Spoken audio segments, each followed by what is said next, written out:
অনেকদিন পর আজকে আমরা চলে গেছি মামার বাড়ি। আর মামার বাড়ি গিয়ে দেখা হলো এই সদস্যদের সাথে। এই যে হুলো তার বাচ্চাগুলোকে নিয়ে শুয়ে আছে, আর ওই যে উনি ওপর থেকে দেখছেন সবাই কে যাচ্ছে আসছে। তো মামার বাড়ি গিয়ে মামিকে বললাম অনেকদিন বাগানের দিকে যাওয়া হয়নি, তাই চলো একটু বাগানটা ঘুরে আসি। তাই মামি আমাদের বাগান নিয়ে ঘোরানোর জন্য নিয়ে যাচ্ছে। এখানে আমি সামনে আছি, ভাই মা আমার পেছনে। এই যে পুকুরটা, কত বড় পুকুর, আর তার পাশে চারিদিকে এই যে নারকেল গাছ, কলা গাছ, এই যে কলা বাগান, চারিদিকে শুধু কলা গাছে ভর্তি।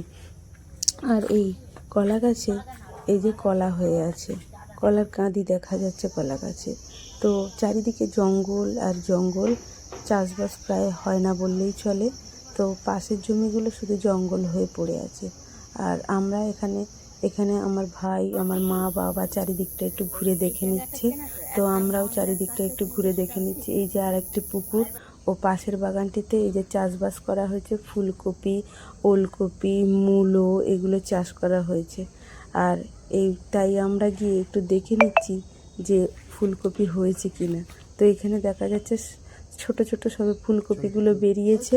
আর আমি এখন বাগানটা একটু ভালো করে চারিদিক ঘুরে দেখে নিচ্ছি যে কোথায়